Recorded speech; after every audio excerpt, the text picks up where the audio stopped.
So today we left Jerusalem, and as we were driving, we headed towards Mount Carmel. And on the way to Mount Carmel, we passed the area that the road to Emmaus was on.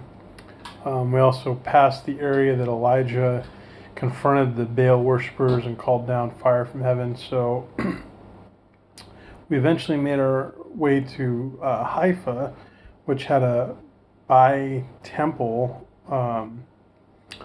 just a beautiful garden and beautiful landscape. So couldn't really go in much to the temple, but we're amazed how beautiful it was. So Haifa is the third largest city in Israel, about 400,000, right along the border of Lebanon and then seaport of the Mediterranean.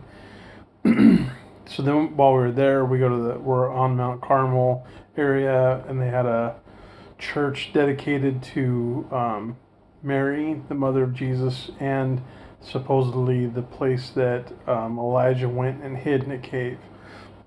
Not a real huge church, but kind of interesting place to be. So from there, went down to Caesarea, which is different than Caesarea Philippi. Caesarea is just even the drive as we drove along the coast of the Mediterranean Sea, it just looked picturesque, beautiful water. So this is where Herod the Great made quite a place right there in Caesarea, and kind of talked about the history of people that came, invaded, took over, destroyed it, rebuilt it. Also, the guide said this is a place that Pontius Pilate liked to visit and vacation.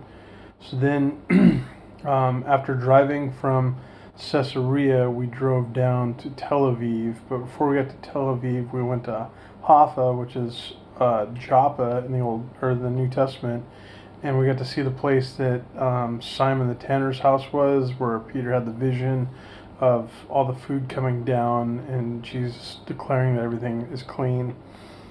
Saw a church just on the outside where Peter, Catholic Church devoted to Peter, and Tel Aviv is just a beautiful, beautiful place. I can see why so many people come here. We had dinner and just looked out on the ocean as the sun set on the Mediterranean, and just amazing. So we leave tomorrow, but we don't leave until after midnight. So we were able to squeeze one more tour in tomorrow, where we're going to go to the Sea of Galilee in Nazareth. So early morning tomorrow, and then that's it. Heading back to the U.S.